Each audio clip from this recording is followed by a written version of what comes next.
Hello, welcome back to Heretic Owl Tarot. My name is Liz, and I will be guiding you on this journey today. This is a reading for Virgo, wherever Virgo shows up in your chart. And if you haven't done so already, I would absolutely love it if you subscribed to my channel. I know I mentioned that in the beginning of the reading. And if you're new here, you're probably like, let me see. Let me see how this goes. And I don't blame you, but also I'm not going to remember to mention it at any other part of the reading. I tried at one point to make a note for myself to mention it in the middle, oh, hey, if you've made it this far, you should just go ahead and subscribe. But no, I just forgot. So anyway, putting it out there, putting it on your radar. I would love that for us. So this is a 3-card spread. The first card is your current energy or what's currently surrounding you. The second card is energy that's leaving or that is no longer serving you. And the third card is the energy that's coming in or will be available to you. And I don't take the jumpers for this spread, so I'm just going to shuffle a bunch of times and then we'll get your spread out. Okay. For Virgo. There we go.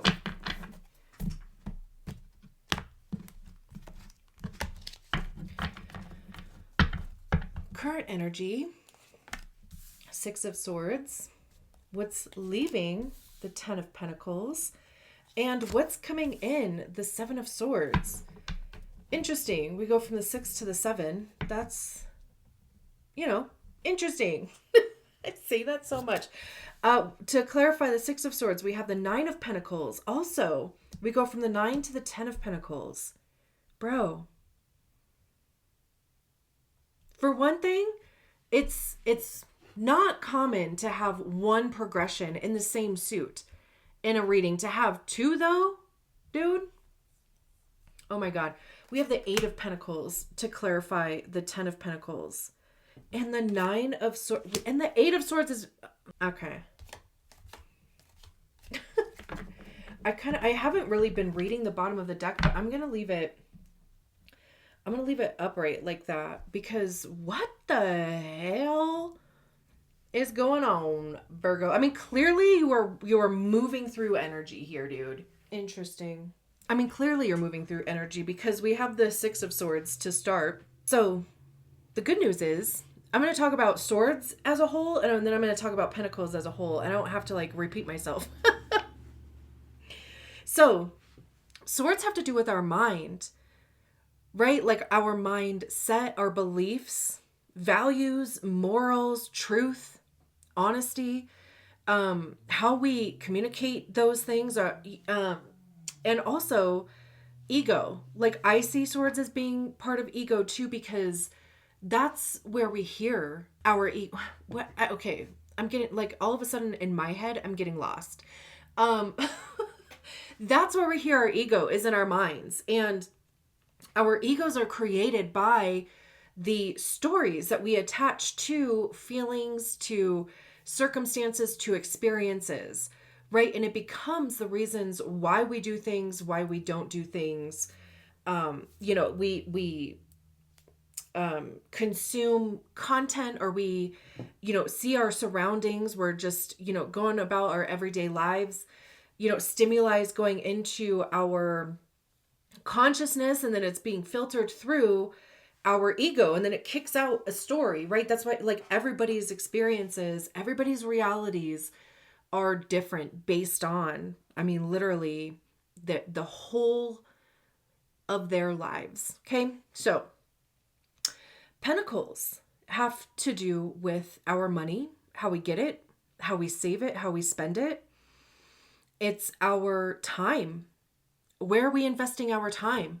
Where are we physically showing up in our lives? It also has to do with our physical body and our health, which is, very Virgo also.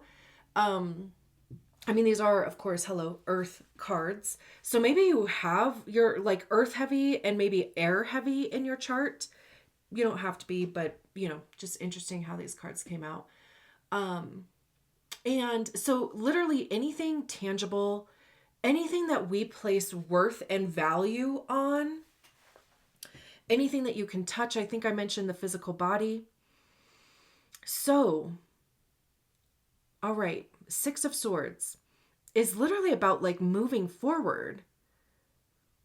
I mean, we can see in the Six of Swords are like they're laying down the last two swords that they had in their hand, right? And they're looking forward towards the horizon. Like, traditionally the Six of Swords is depicted as, these people on a boat, and they're moving out of choppy water and they're moving towards more peaceful water. So it's, setting the intention or having the mindset of moving towards a more peaceful way of being. Although, like the water does represent like our emotions too. So it's like getting your head and your emotional body on the same page. It's also like turning your back on the past, like instead of like continuing to fight here with these swords, it's like, I'm tired of this. I'm exhausted of whatever, like keeping up the front. Again, like just having to battle the same stories, the same beliefs, the same habits, even like, homeostasis, right? And it's like making a mental decision to change that. And with the Nine of Pentacles here paired with it, the Nine of Pentacles is like independence, financial freedom. Nines are individual completion too. So it's like singular, right? Like you are taking care of yourself. You are independent. You are, reaching a point of success to where like you can financially take care of yourself and, the interests that you have. It's like, being able to afford your lifestyle, basically. I love that combo. And I mean, this is like the current energy, right? So it's like currently you are making an active decision in your head to like really take care of yourself, to really focus on your well-being, to focus on your health, to focus on your bag, right? To focus on like the goals that you have for yourself. And to, like I said, like really accepting like your own worth, your own value. Because too, like over here we have the Ten of Pentacles and the Eight of Pentacles.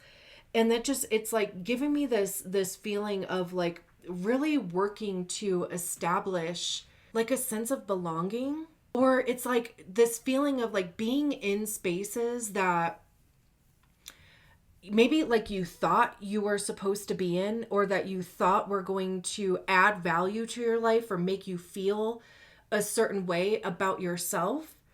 And again, like putting a lot of energy into that, or even to like putting a lot of energy into establishing a sense of security, but like a sense of security financially, or establishing a place to live, establishing like a good working car, establishing a good job, a promotion, whatever. Because the Ten of Pentacles, well, tens are completion. And it also, the Ten of Pentacles talks about generational wealth, legacy. We can see this castle here in the background. So it's almost like your hopes and dreams, but like it by way of materially. And the Eight of Pentacles is about mastering something. It's like putting in the practice, the work, in order to like make this dream come true here. So, I mean, that would be saying though too, like, I mean, you could be at a point where you have established a sense of security, or even too, that whatever that has been for the last little while, the thing that you have been putting a lot of energy, focus, a lot of time, your resources, studying, learning, training, right? I mean, just all those things. It's like, repetitive motion type of thing. Because that's, like how you get good at something, right? Like, but you just keep doing it. And then with the 10 of Pentacles, it is like a sense of accomplishment and mastery there. But this is in the position of what is leaving. So whatever the 6 of Swords and the 9 of Pentacles is, there's this like decision being made here, or whether it is an active decision or the situation is coming upon you where this sense of security that you have worked for, that that was like really important to you, is going to be shifting in some kind of way. But also it's like, it's for your growth, right? Like if this is no longer serving you, even if it is good, right? Like that sense of security, leaving it, or, whether that's an active decision or it happens in some other capacity, like that really is only going to help you grow, right? And it's scary, clearly over here with the 7 of Swords and the 9 of Swords. Again, I just think that like how interesting, like the odds of the cards even coming out like this, these 3 Swords cards, these 3 Pentacles cards, the fact that, like in what's leaving is the Pentacles and what's coming in is the Swords. This is a lot of mental stuff coming in that you're going to have to be working through.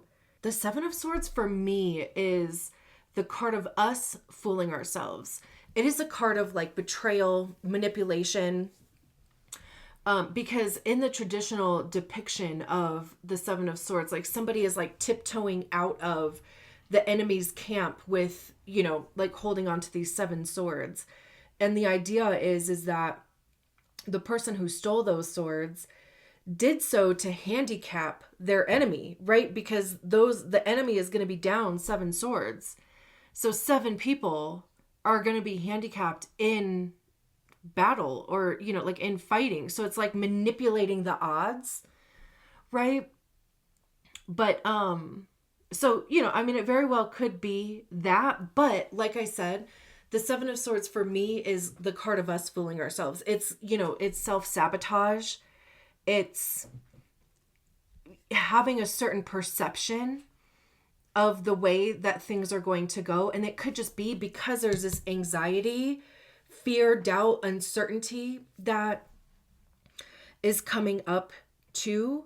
So this to me is like, first of all, work through that, because the nines, again, individual completion. There's a lot of information to be like discovered in the 9 of Swords and the 8 of Swords, also even in the 7 of Swords, because it's like, really pay attention to the gremlins, as Brene Brown calls them, or like the stories that are going through your head. Like, are you worried about like where you're going to land or how things are going to go? Like, do you want to start trying to manipulate things or try to like strategize things? Like really all that's going to do is create more anxiety and more uncertainty with the 9 of Swords here.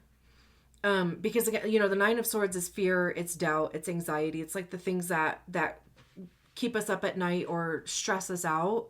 Also, though, this 7 of Swords could be a person. All these people on the majority of these cards are like feminine in depiction, right? Like the illustration, they are feminine. Most of them are brunette. There's this one blonde over here on the 8 of Pentacles. So, the majority of these figures could be you regardless of your hair color. It's just being pointed out to me. Like maybe there's been a blonde that has also like dedicated a lot of their time to help you get to this 10 of Pentacles.